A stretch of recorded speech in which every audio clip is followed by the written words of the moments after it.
And many a times, two different labels are given for the same activity of the same individual. For example, more than 60 years back, when we were ruled by the Britishers, when they were controlling India, there were certain Indians who were fighting for their freedom.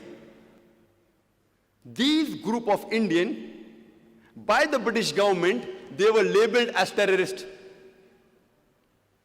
But those same people, by the common Indians, we call them as patriots, as freedom fighters. Same individual, same activity, two different labels.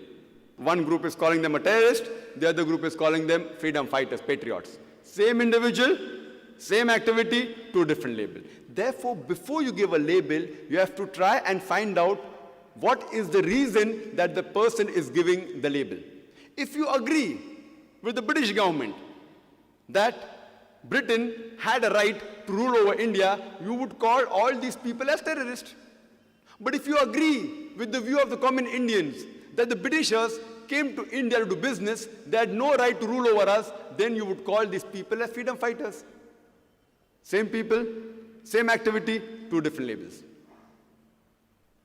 And I'd like to give one more example of Nelson Mandela, who was the ex-president of the new free South Africa. And we know that by the previous government, the white apartheid government, they called Nelson Mandela earlier as a terrorist. And they imprisoned him in Robben Islands for more than 25 years. But the same person, by the indigenous South Africans, they called him as a hero. Same person, same activity, two different labels. If you agree with the previous white apartheid government of South Africa that the color of the skin makes you superior, if your skin's color is white, it makes you superior, then we all have to agree that one of the greatest terrorists on earth was Nelson Mandela. But if you agree with the view of the South Africans, the original inhabitants of South Africa, that the color of the skin does not make you superior, or same as is mentioned in the Quran, in Surah Hujurat, chapter 49, verse number 13, it says, Ya ayyuhan nasu inna khalaqnakum min zakrin wa unsa wa ja'alnakum shu'uban wa qaba'ila lita'arafu. Inna akramakum indallahi atqakum. Inna Allah alimun kabir.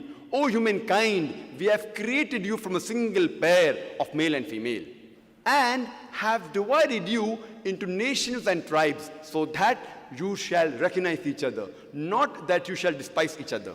And the most honored in the sight of Almighty God is the person who has taqwa. The criteria for judgment in the sight of Almighty God is not color of the skin, it's not sex, it's not wealth, but it is taqwa, it is righteousness, it is piety, it is God consciousness. So if we agree with the view of the Quran, and as our beloved Prophet Muhammad said, he said in the farewell pilgrimage, in the Hajjatul Wada, he said that no Arab is superior to a non-Arab. Neither is a non-Arab superior to an Arab. No white man is superior to a black, neither is a black man superior to a white, except by virtue. So if you agree with the view of the Quran and the saying of the beloved Prophet Muhammad, you would not call Nelson Mandela the terrorist, but you would call a person who's fighting for his rights. Therefore, before any person gives any label to any individual for any of his act, we have to first analyze for what reason is he doing the act.